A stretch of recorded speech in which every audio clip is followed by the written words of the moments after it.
The alarm clock screamed at 6 in the morning, but Maya Chen had been awake for hours.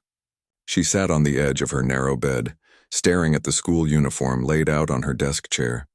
The blue blazer and plaid skirt looked alien to her now, like artifacts from someone else's life. 3 months ago, she had been Sergeant Chen of the Human Defense Corps, leading tactical strikes against the Vex invasion fleet in the Outer Rim. Today, she was expected to be just another 17-year-old girl worried about chemistry tests and lunch, money. Her reflection in the mirror showed the same face that had once struck fear into alien warriors across 3 star systems, dark eyes that had seen too much, hands that trembled slightly from muscle memory of weapons she would never hold again. The scars were mostly hidden now, thanks to advanced medical treatment, but she could feel every one of them like phantom reminders of the war that officially never happened. Maya dressed mechanically, each movement precise and efficient. Old habits died hard. She strapped her backpack on with the same care she once used for tactical gear, checking every zipper and pocket. Her mother had packed her lunch again, despite Maya's protests that she could handle it herself. The sandwich felt strange in her hands after years of military rations and field supplies. The walk to New Tokyo High School should have been peaceful. The morning sun painted the streets in warm gold and early commuters moved with the lazy rhythm of civilian life.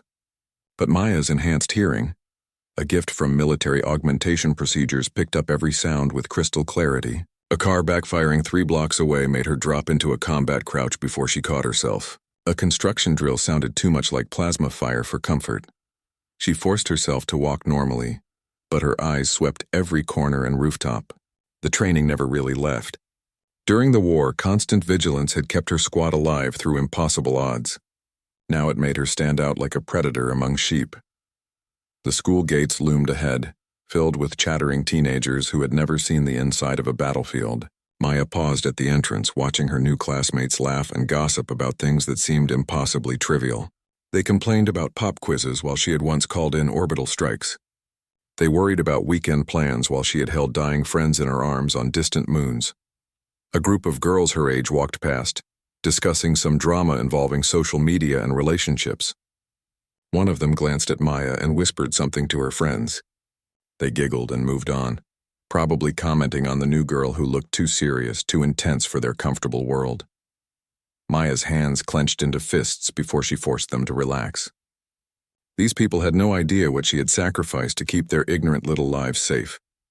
While they slept peacefully in their beds, she had been fighting monsters in the darkness between stars. The Vex had come close to breaking through humanity's defenses. Without soldiers like her, Earth would have been nothing but ash and bone by now. But the war was classified at the highest levels. Officially, the 3-year conflict had never happened. The public believed the Outer Rim colonies had been lost to equipment failures and natural disasters. Only a handful of government officials and the surviving veterans knew the truth about humanity's first contact with hostile alien life. The first bell rang, jarring Maya from her thoughts. She joined the stream of students flowing into the building, trying to blend in despite every instinct screaming at her to maintain tactical awareness. The hallways felt like a maze of potential ambush points, but she reminded herself that the only enemies here were pop quizzes and social awkwardness. Her homeroom teacher, Ms. Watanabe, smiled warmly as Maya found her assigned seat. The woman seemed kind enough, but Maya noticed how her eyes lingered with concern.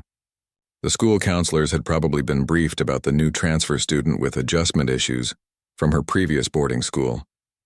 If only they knew the real reason for her problems. As the morning announcements droned on, Maya stared out the window at the peaceful city beyond. Somewhere up there, past the blue sky and white clouds, were the burned-out husks of human colonies. Memorial gardens now grew where cities once stood. The brass had decided the public wasn't ready for the truth about what lurked in the space between worlds. Maybe they were right. These kids could barely handle the stress of choosing colleges. How would they cope with knowing that humanity was alone in a universe full of things that wanted them dead? Maya had volunteered to carry that burden so they wouldn't have to. The boy sitting next to her introduced himself as Kenji and asked if she needed help finding her next class.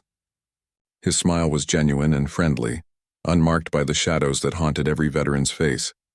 Maya managed a polite thank you but kept her distance. Getting close to people meant caring about them, and caring about people got them killed. She had learned that lesson the hard way. As the day progressed, Maya struggled with concepts that should have been simple. Her enhanced reflexes made her knock over lab equipment in chemistry class. In literature, when the teacher asked about symbolism in war poetry, Maya's answer was too detailed, too technical. She caught herself describing actual battlefield tactics instead of metaphorical meanings. During lunch, she sat alone in the corner of the cafeteria, back to the wall, watching the room like a guardian angel. These kids would never know they needed. Some part of her would always be on duty, always ready to protect humanity from threats they couldn't imagine. The hardest part wasn't the academic work or even the social isolation. It was pretending to be normal when she knew she never could be again. Maya Chen had died on a battlefield 3 months ago. What came back was something else entirely. Something trying very hard to remember how to be human. The chemistry lab explosion happened on Thursday morning, exactly 2 weeks into Maya's new civilian life. She was measuring sodium for a basic reaction when Tomoko Sato, the girl at the next station, accidentally knocked over a beaker of hydrochloric acid. The glass shattered with a sharp crack that sounded exactly like Vex energy weapons charging. Maya's body moved before her mind could catch up. She tackled Tomoko to the ground, covering the smaller girl's body with her own as muscle memory took over. Her enhanced reflexes had calculated the splash trajectory, identified the threat level, and initiated protective protocols in less than a second. Around them, other students screamed and scattered as acid splashed harmlessly against the lab bench where Tomoko had been standing. "Everyone stay calm," Maya barked in her command voice, the tone that had once rallied troops under alien fire. "Acid spill, minimal danger. Clear the area in an orderly fashion." The students obeyed instantly, something in Maya's voice triggering an instinctive response to authority. But as the immediate danger passed, Maya realized what she had done. She was lying on top of a classmate in the middle of a high school chemistry lab, acting like they were under enemy attack. Tomoko stared up at her with wide brown eyes, confusion and something else flickering across her face. "You saved me," she whispered. "How did you move so fast?" Maya scrambled to her feet, helping Tomoko up with practiced efficiency. "Lucky reflexes," she muttered, avoiding eye contact. "Are you hurt?" "No, I'm fine." "But you—" Tomoko brushed glass fragments from Maya's uniform. "You're bleeding." Maya looked down at her arm where a small shard had cut through her sleeve. The wound was already closing, accelerated healing being another gift from military augmentation.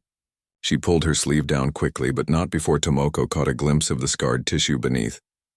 "It's nothing," Maya said, but Tomoko was still staring at her with those thoughtful eyes. Mr. Nakamura, the chemistry teacher, rushed over with the first aid kit. He fussed over both girls while the janitor dealt with the acid spill. Maya submitted to his attention impatiently, every instinct screaming at her to check the perimeter and assess for secondary threats. In the war, chemical attacks were often followed by ground assault. "Miss Chen, perhaps you should see the nurse," Mr. Nakamura suggested. "That was quite a heroic response, but you seem shaken." Maya almost laughed. Shaken? She had held the line against Vex assault mechs on Kepler 442b for 18 hours straight. A little lab accident barely registered on her threat assessment scale. "I'm fine, sir," she said, just startled by the noise.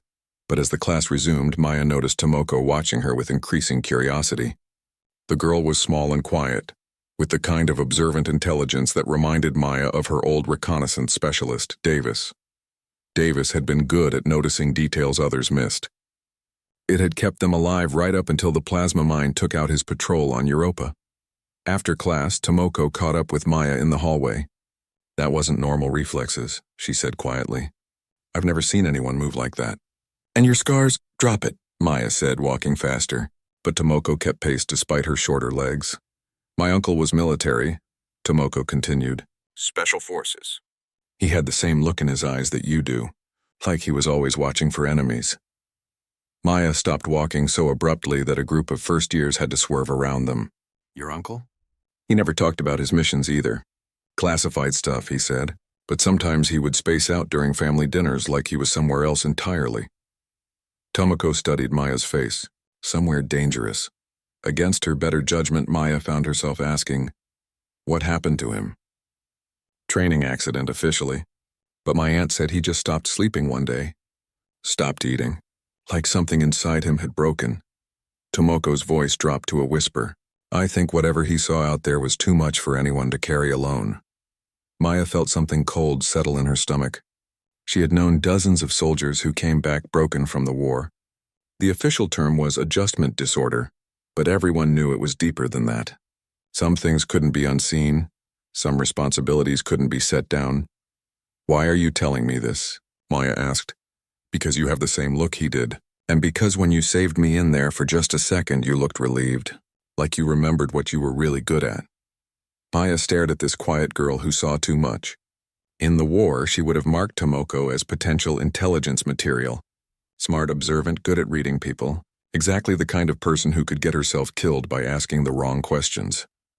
"Stay away from me," Maya said. "I'm not someone you want to know." But Tomoko smiled, a small expression that somehow reminded Maya of the friends she had lost. "Too late for that. Besides, you already saved my life once. I figure that makes us connected somehow." The rest of the day passed in a blur of ordinary classes and extraordinary tension. Maya found herself constantly aware of Tomoko's presence, the way the girl watched her with those knowing eyes. During math class, when Maya calculated trajectory angles with military precision, Tomoko noticed. During physical education, when Maya's enhanced stamina made the run trivially easy, Tomoko was watching. It was after school, as Maya waited for the bus, that Tomoko made her move. She appeared beside Maya with the same quiet approach that would have impressed veteran scouts. "My uncle left something before he died," Tomoko said without preamble. "A journal, hidden in his apartment." Maya kept her eyes on the approaching bus. "So?" "He wrote about lights in the sky, ships that weren't supposed to exist, battles fought in places that don't appear on any civilian star charts." Tomoko paused. "He wrote about soldiers who came back different, enhanced, like they were more than human now." The bus arrived with a hiss of hydraulics, but Maya didn't move. "What do you want?" "The truth," Tomoko said simply.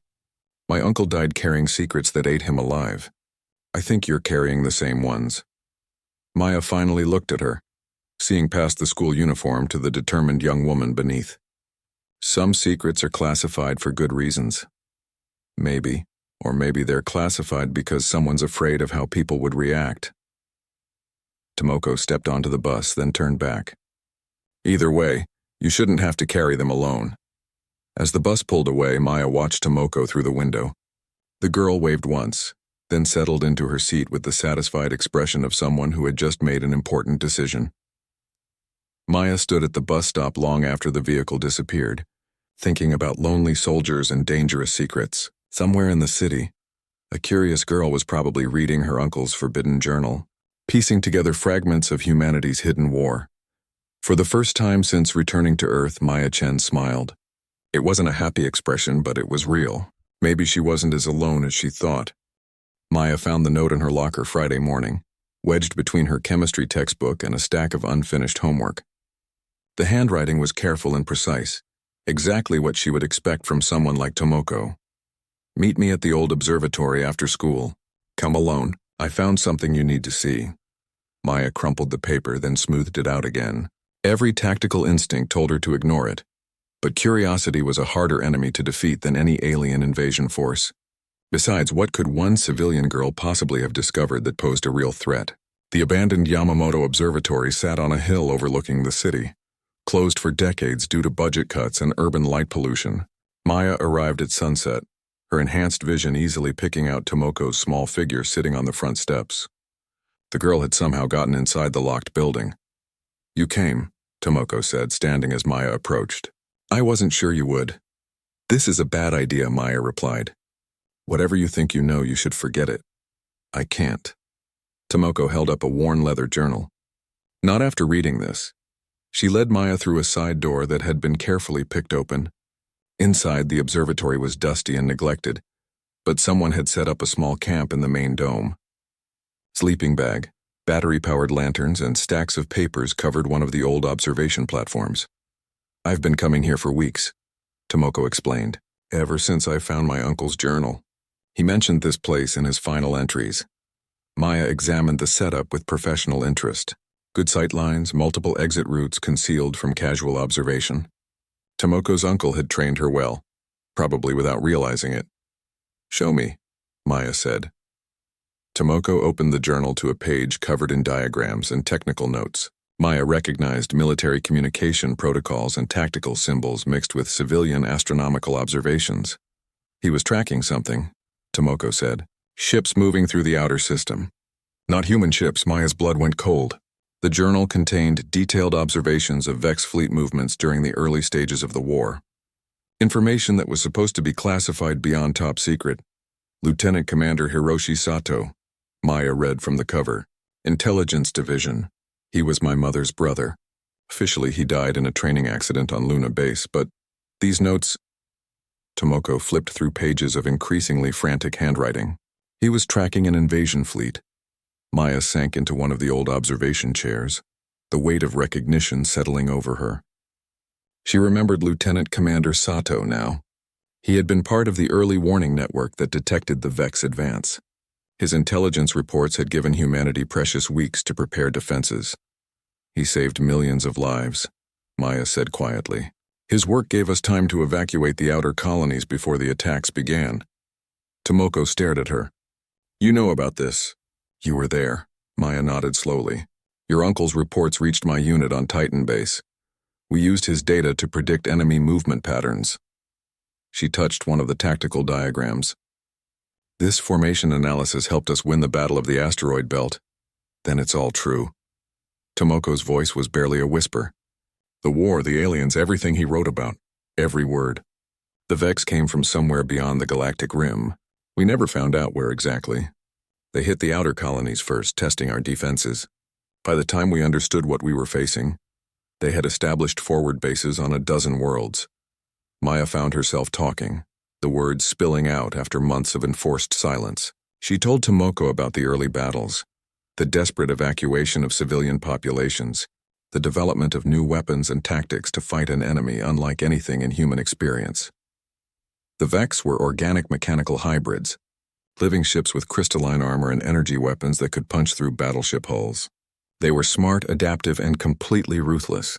They didn't want to conquer us or enslave us. They wanted to erase us. But we won, Tomoko said. Didn't we? Maya was quiet for a long moment. We survived. Whether that counts as winning depends on your perspective. She explained about the final battle at Wolf 359, where the combined human fleet had made their last stand. The Vex had come in overwhelming numbers, but humanity had learned to fight dirty. Nuclear mines, biological weapons, and tactics that pushed the edge of war crimes. We broke their advance, but at a terrible cost. Entire star systems were left uninhabitable. Millions of soldiers died in ships that officially never existed. Maya's voice grew distant. The survivors were sworn to secrecy and given new identities. The war never happened, the colonies were lost to natural disasters, and life went on. Why the secrecy? Because humanity wasn't ready for the truth?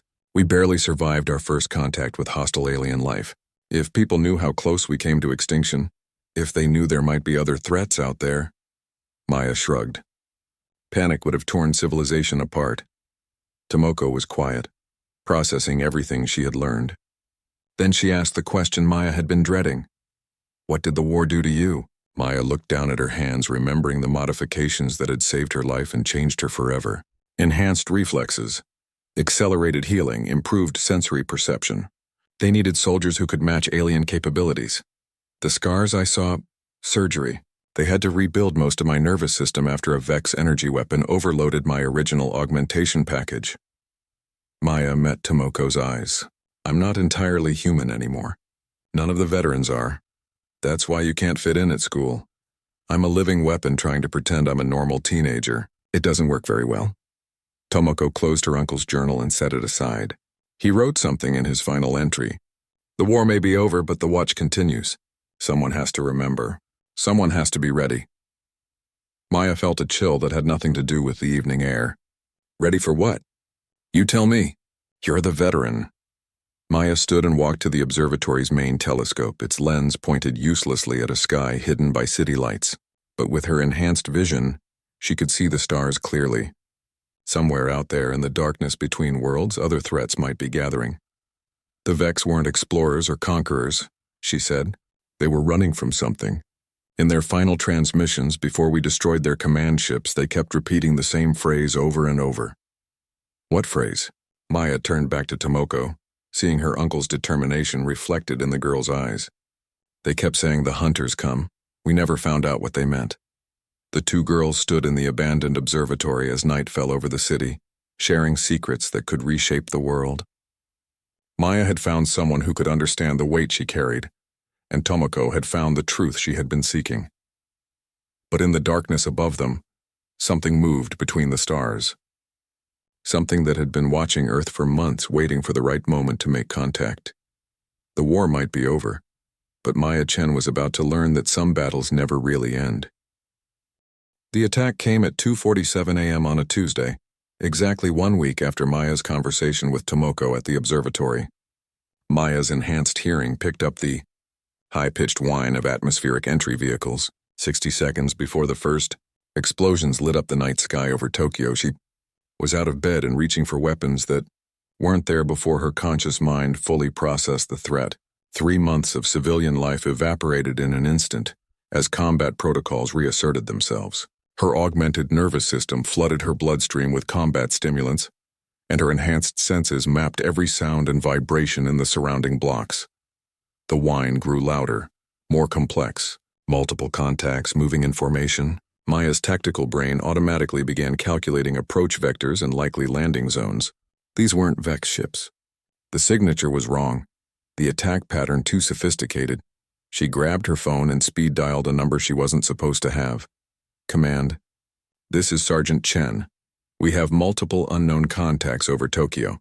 Pattern suggests intelligent hostile intent.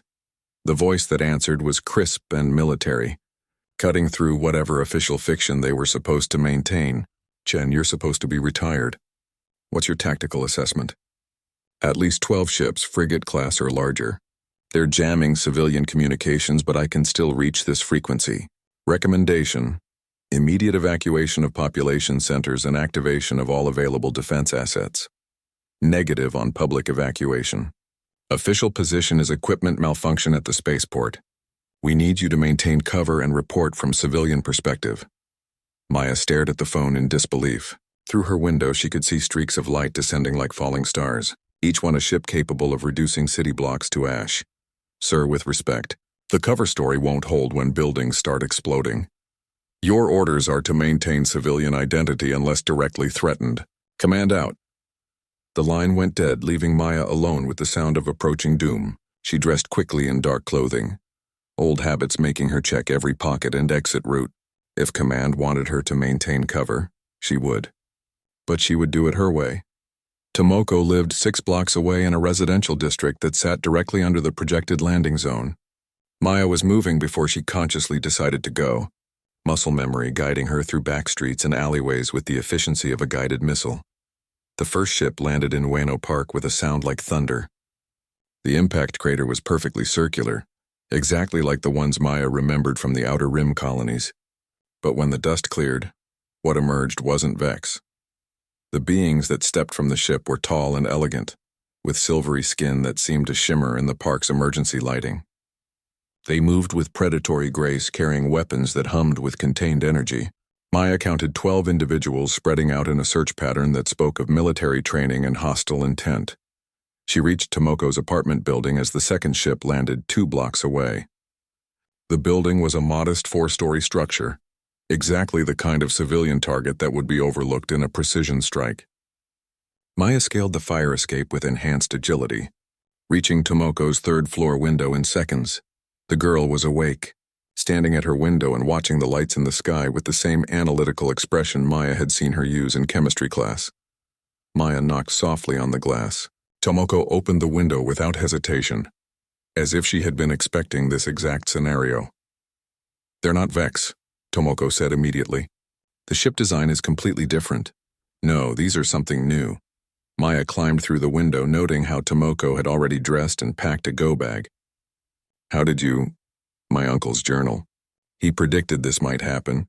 Said the war was just the opening move in something larger." Tomoko shouldered her backpack with practiced efficiency. He left instructions for what to do if the hunters ever showed up. Outside, the sounds of the landing operation continued. Maya's enhanced hearing picked up alien communication frequencies and the distinctive whine of energy weapons powering up. Whatever these beings wanted, they weren't here for peaceful contact. We need to move, Maya said. This building will be searched within the hour. Where do we go? Maya had been asking herself the same question. Official protocol said to maintain cover and await extraction, but extraction might never come, and these civilians needed someone who understood the tactical situation. Your uncle's observatory. It's isolated, defensible, and they probably won't think to look there. They made their way down the fire escape as the third ship landed in the distance. The alien landing pattern was becoming clear now. They were establishing a perimeter around something, searching for a specific target. Maya filed that observation away for future analysis. The streets were eerily quiet. Government jammers had blocked most communication networks, and the official story about spaceport malfunctions had kept people indoors. A few curious civilians peered from windows, but most of Tokyo slept on, unaware that first contact was happening in their backyard. Maya led Tomoko through a route that avoided main streets and surveillance cameras. Her military training had included urban infiltration techniques, and she used every trick she remembered. They reached the observatory 45 minutes later, just as the fourth ship completed the alien landing formation. Inside the dome, Tomoko activated battery-powered equipment with the confidence of someone who had prepared for this moment. My uncle set up a monitoring station here, she explained, powering up banks of electronic equipment that definitely hadn't come from civilian sources. He was tracking unusual signals for months before he died. Maya examined the setup with professional interest. Military-grade communications gear, passive sensor arrays, and what looked like a direct uplink to classified Defense Corps networks. Lieutenant Commander Sato had been busy in his final months. "Show me what you've got," Maya said. Tomoko's fingers flew over the keyboard, bringing up displays that made Maya's augmented reflexes twitch with recognition. Tactical overlays, threat assessments, and communication intercepts painted a picture that chilled her enhanced blood. "They're not just here for Earth," Tomoko said quietly. "According to these intercepts, they've been tracking something that passed through our system, something that left a trail." Maya studied the data, her military training helping her interpret the alien communication patterns. The pieces fell into place with horrible clarity. "The Vex," she whispered. "They're hunting the Vex. But we destroyed the Vex fleet, we destroyed their ships. But if some of them escaped, if they left survivors or technology behind..." Maya felt the implications crash over her like a cold wave. These hunters followed the trail here. They think Earth might be harboring Vex refugees or weapons. On the monitoring screen, more ships appeared in the night sky. Not 12 anymore, but dozens. A full invasion fleet, armed and ready for a fight that humanity had never asked for. Maya looked at Tomoko, seeing her uncle's determination reflected in the girl's face. They were two civilians armed with forbidden knowledge watching their world become a battlefield once again. "What do we do?" Tomoko asked. Maya checked her phone one more time, hoping for new orders or evacuation instructions. The screen remained dark. Whatever was happening, Command had decided she was on her own. "We survive," Maya said, falling back on the basic lesson every soldier learned. "And we make sure someone remembers what really happened here." Above them, alien ships continued to land in perfect military formation, bringing death and questions to a world that thought the war was over. Dawn broke over Tokyo to reveal a city under occupation. From the observatory's main telescope, Maya watched silver-skinned figures establishing checkpoints and search patterns with military precision. The aliens moved like professional soldiers, their formation tactics suggesting centuries of experience in urban warfare. "They're calling themselves the Keth," Tomoko reported from her uncle's monitoring station. "I've been intercepting their communications all night. They're not here to invade. They're here to investigate." Maya lowered the telescope and studied the tactical displays. The alien search pattern was methodical and thorough, focusing on areas where Vex technology might be hidden. Government buildings, military installations, and research facilities were being systematically examined. Investigate what? Vex contamination. According to their transmissions, the Keth have been hunting Vex survivors across the galaxy for thousands of years. They followed the trail of the invasion fleet that hit our colonies. Maya felt a chill of understanding. They think some of the Vex escaped. Worse than that. Tomoko pulled up a translation matrix her uncle had been working on.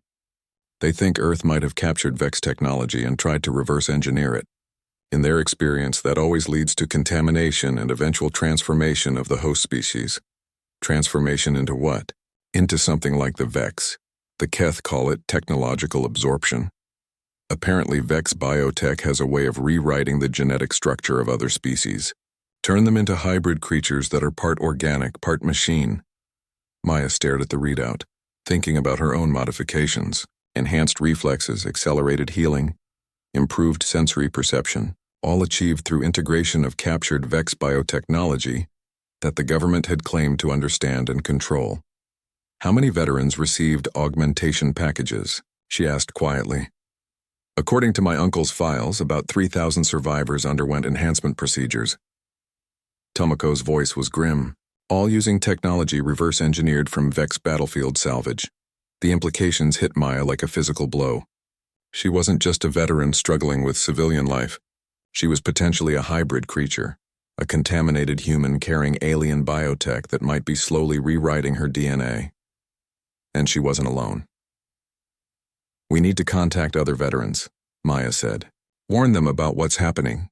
My uncle tried that. Look what happened to him.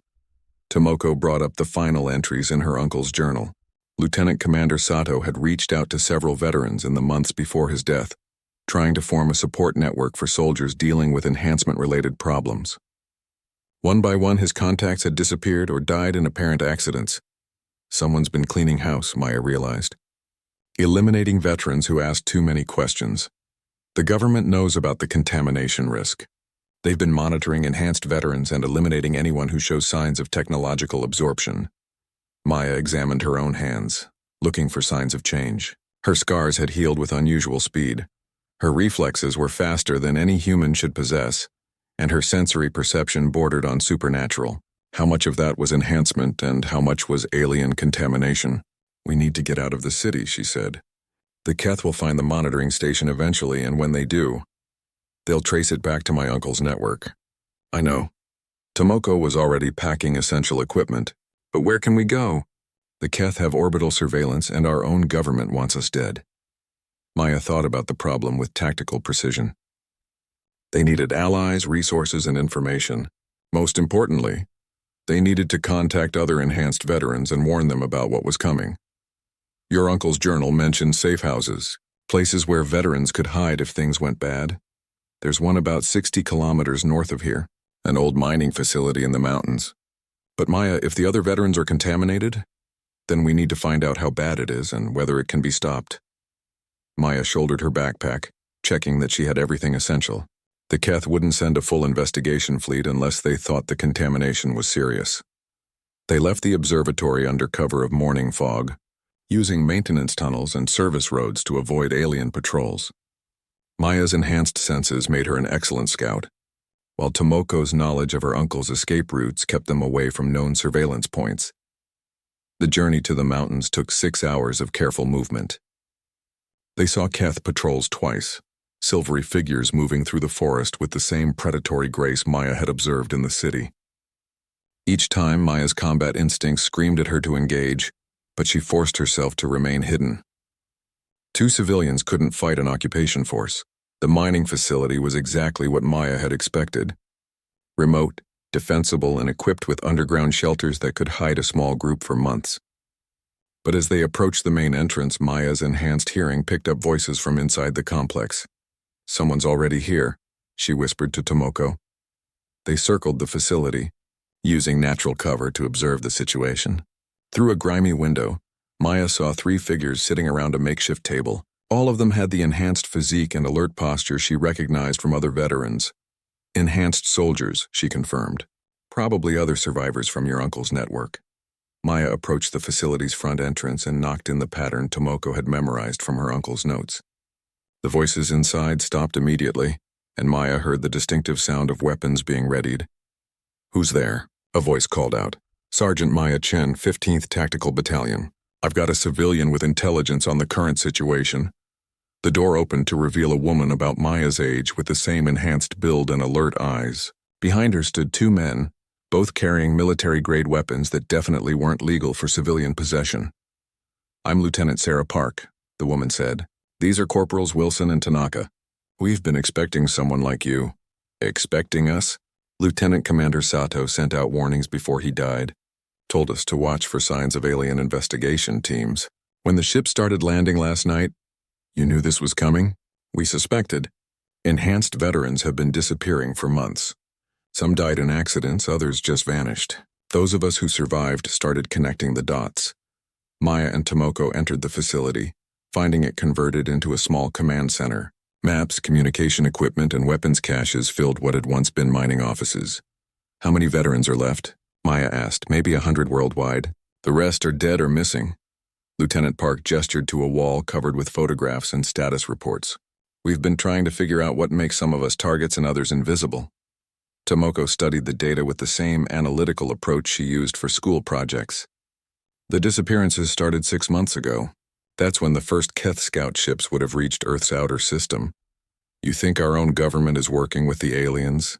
I think our government is terrified, Maya said. The Keth probably contacted them months ago, explained the contamination risk, and offered to help eliminate the threat. From their perspective, sacrificing a few hundred veterans is a small price to pay for avoiding a galactic war. The room fell silent as the implications sank in. They weren't just hiding from alien investigators. They were hiding from their own species, marked for death by the same government they had died to protect. So what do we do? Corporal Wilson asked. Run forever? Hide in the mountains until they hunt us all down? Maya looked around the room at the faces of humanity's forgotten guardians. Enhanced soldiers who had saved their species and been marked for death as thanks. The unfairness of it burned in her augmented nervous system. We fight back, she said, but first we need to know exactly what we're dealing with. If we're really contaminated with Vex biotech, we need to understand what that means and whether it can be controlled. She turned to Tomoko. Think you can hack into government research databases from here? Tomoko smiled with the same determined expression Maya had seen in chemistry class. My uncle left me more than just a journal. Give me 12 hours and I'll show you exactly what they did to you. As evening fell over the mountains, Maya Chen prepared to learn the truth about what she had become. The war was far from over, and this time humanity might be fighting itself. The truth about the enhancement program was worse than Maya had imagined. Tomoko's hack into the classified research databases revealed files that painted a picture of desperate experimentation and willing sacrifice. They knew, Maya whispered, staring at the medical report scrolling across the screen. They knew the Vex biotechnology was alive. The documents told a story of hubris and necessity. Faced with an enemy that outmatched human capabilities in every meaningful way, the Defense Corps had turned to captured Vex technology. Not just their weapons and ships, but their biological enhancement systems. Project Ascension, Lieutenant Park read from one file. Integration of Vex biomechanical augmentation matrices with human nervous systems. Warning. Subject contamination levels approaching critical thresholds. Maya's hands shook as she read her own medical file. The enhancement procedure hadn't just improved her reflexes and healing. It had introduced living Vex tissue into her nervous system, creating a hybrid organism that was part human, part alien. The contamination is progressive, Tomoko explained, her voice clinical despite the horror of what she was describing. The Vex biotech slowly replaces human tissue with its own structures. Enhanced reflexes, accelerated healing, improved sensory perception, all symptoms of ongoing transformation. Transformation into what? Corporal Wilson demanded. Maya found her answer in a classified report marked with the highest security clearances. Into Vex. The biotechnology isn't just enhancement, it's conversion. Given enough time, enhanced humans become something that's no longer recognizably human. The medical projections were terrifying. Within 5 years, most enhanced veterans would have lost significant portions of their original biology. Within 10 years, they would be more Vex than human. And in 20 years, they would be something entirely new. But that's not the worst part, Tomoko said quietly. She brought up another file. This one focused on behavioral analysis. The Vex biotech doesn't just change your body. It changes how you think. The research showed that enhanced veterans were developing collective communication abilities, shared memories, and decision-making processes that resembled Vex hive mind structures. They were becoming a new species, one that combined human creativity with Vex technological integration. The government calls it cognitive drift, Lieutenant Park said. They've been monitoring all of us for signs of non-human thinking patterns. Maya remembered her constant vigilance, her inability to relax, her tendency to think in tactical terms even during peaceful moments. She had attributed it to military training, but now she wondered how much was actually alien influence. The Keth know about this, she realized. That's why they're here. They've seen this pattern before. Tomoko pulled up the translation matrices she had been working on. According to their communications, the Keth have encountered dozens of species that tried to use Vex technology. In every case, the result was the same. The host species transformed into something like the Vex, then spread across the galaxy, converting other worlds. So the Keth are here to stop us from becoming the next Vex threat. Worse than that, they're here to eliminate us before we reach the tipping point. According to their projections, Earth has maybe 6 months before the enhanced veterans become a self-sustaining population. Maya stared at the data, understanding finally dawning. The Keth weren't invaders. They were exterminators sent to prevent humanity from becoming the next galactic plague. How many people know about this? She asked. Government leadership, senior military officials, and the research teams working on Project Ascension. Maybe 200 people worldwide.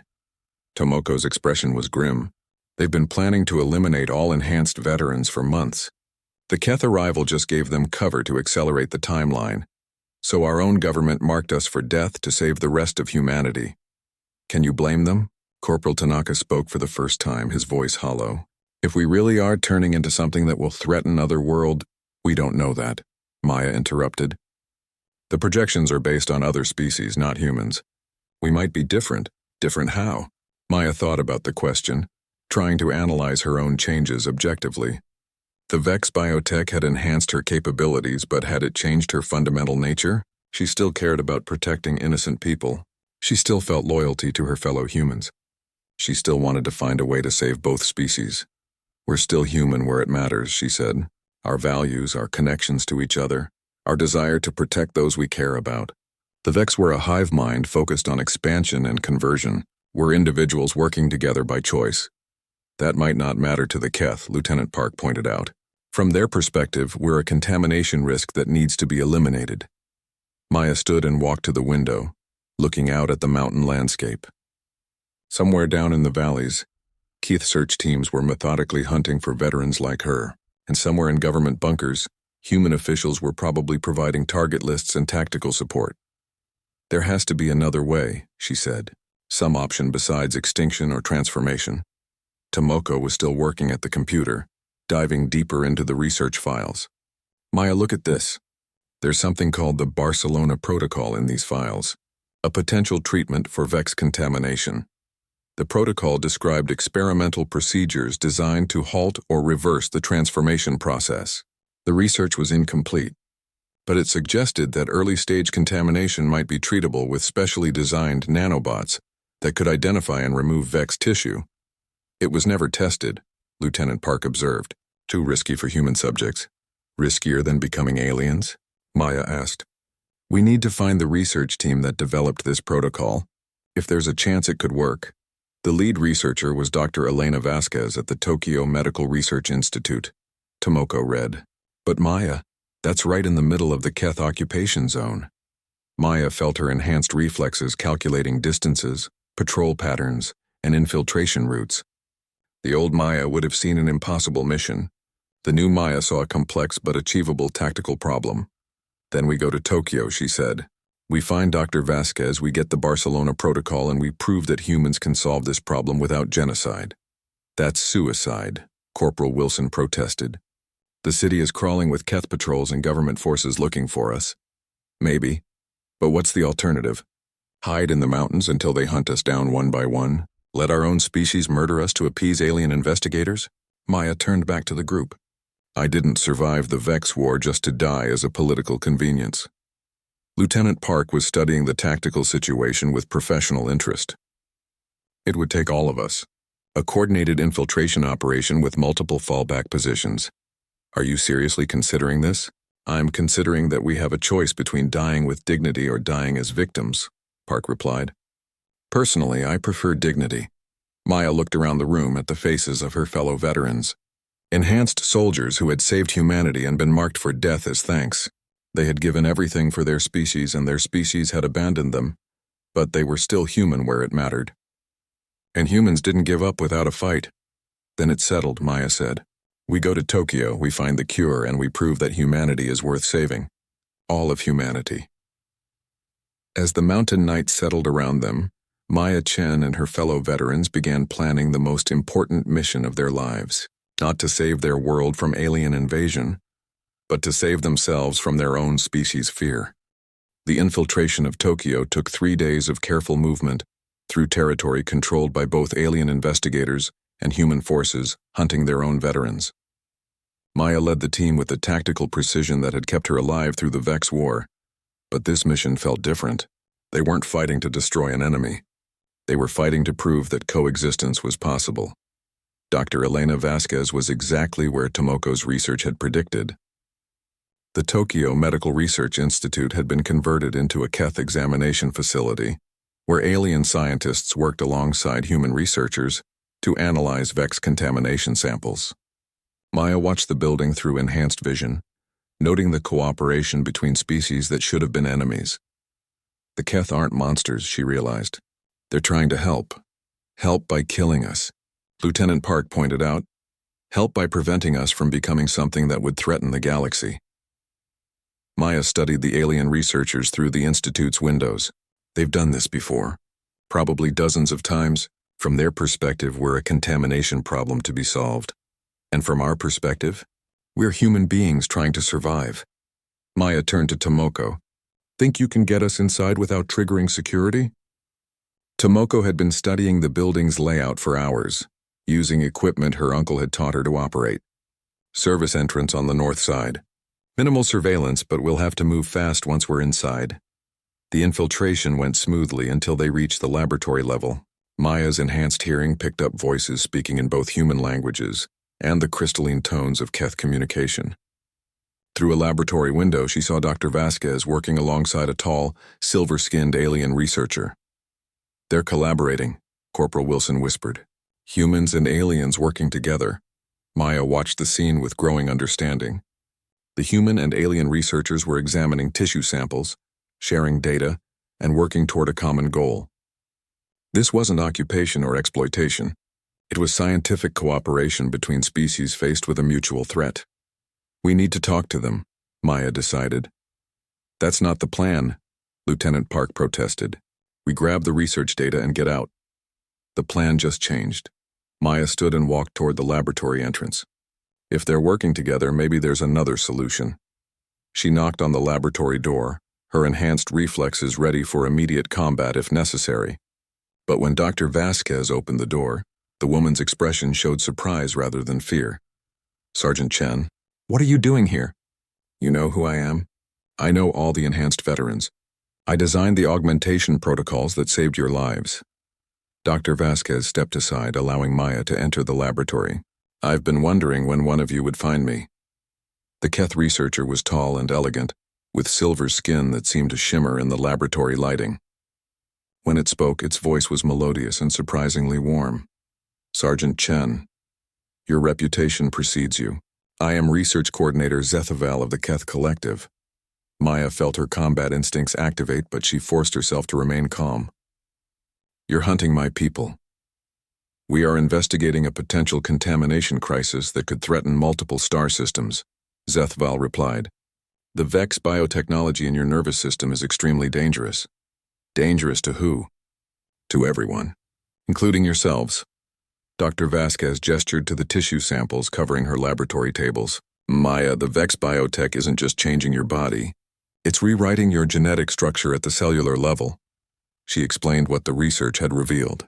The enhancement procedures had been more successful than anyone had imagined.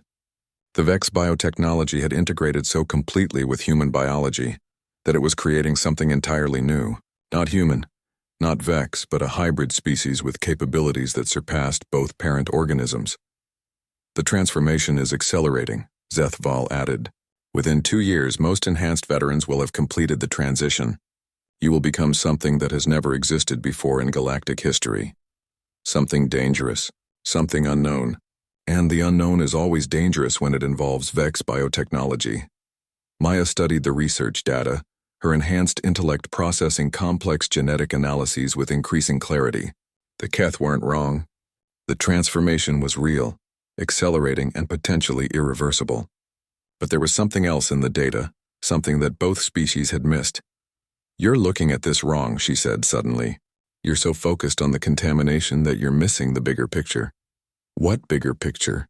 Maya pointed to a genetic analysis showing hybrid tissue samples. "Look at the neural integration patterns. The Vex biotech isn't overriding human consciousness. It's enhancing it, creating a synthesis that preserves human individuality while adding Vex capabilities." "That's impossible," Zethaval protested. "Vex biotechnology always creates hive mind structures. In purely Vex organisms, yes. But humans are different. Our neural architecture is fundamentally individual. The Vex biotech can't override that, so it adapts to work within our existing consciousness framework." Dr. Vasquez was studying the data with growing excitement.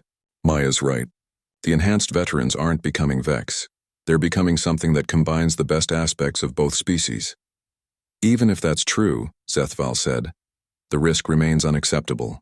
Hybrid species with Vex capabilities could spread across the galaxy, converting other worlds. Or they could become humanity's greatest defenders," Maya countered. "Think about it. We have Vex technology integrated with human values. We could be the galaxy's immune system against future Vex incursions." The laboratory fell silent as the implications sank in. Maya could see Zethaval's silver features shifting as the alien researcher processed this new perspective. "You're proposing cooperation rather than elimination," Zethaval said finally. "I'm proposing that you judge us by our actions, not your fears." Maya gestured to her team of veterans waiting in the corridor. "We've had Vex biotech in our systems for months. Have we tried to convert other humans? Have we attempted to spread the contamination? Have we shown any signs of the aggressive expansion patterns you associate with Vex influence?" "No," Zethaval admitted. "Your behavior has been defensive, not expansionist. Because we're still human where it matters. The biotech enhanced our capabilities, but it didn't change our fundamental values." Maya met the alien researcher's crystalline gaze. "Give us a chance to prove that cooperation is possible." Dr. Vasquez was already working at her computer, bringing up research proposals that had been shelved for months. "We could establish a monitoring protocol. Regular examinations to track the transformation process and ensure it remains stable. Joint human-Keth research teams," Maya added, "studying the integration process to understand how it works and whether it could be replicated safely." Zethaval was quiet for a long moment. Consulting with other Keth researchers through communication channels, Maya's enhanced senses could barely detect. Finally, the alien spoke. "The collective is willing to consider a trial period, 6 months of observation and cooperation. If the enhanced veterans prove they can control their transformation and use their abilities responsibly, we will recommend against elimination protocols. And if we can't, then we will implement the original solution with great regret." Maya looked at her fellow veterans, seeing hope and determination in their enhanced features. They had been given a chance to prove their worth not just as soldiers but as the next step in human evolution. 6 months, she agreed. "We'll show you that humans can be trusted with power." As negotiations continued through the night, Maya Chen stood at the laboratory window looking out at the city where she had once struggled to fit in as a normal schoolgirl. She would never be normal again. None of the enhanced veterans would. But maybe normal wasn't what humanity needed. Maybe what humanity needed was guardians who could stand watch against the darkness between stars, protecting a species that would never fully understand the sacrifices made on their behalf. Maya had come back from war as something no longer entirely human. But she was still human enough to care about protecting those she loved. And in the end, that might be the most human quality of all. The girl who had struggled to fit in at Tokyo High School was gone forever. In her place stood something new, something unprecedented, something that might just be humanity's hope for survival in a universe full of wonders and terrors. Maya Chen had finally found her place in the world. Not as a normal teenager, but as a bridge between species, a guardian of peace and proof that evolution and compassion could coexist. The war was over. The watch had begun.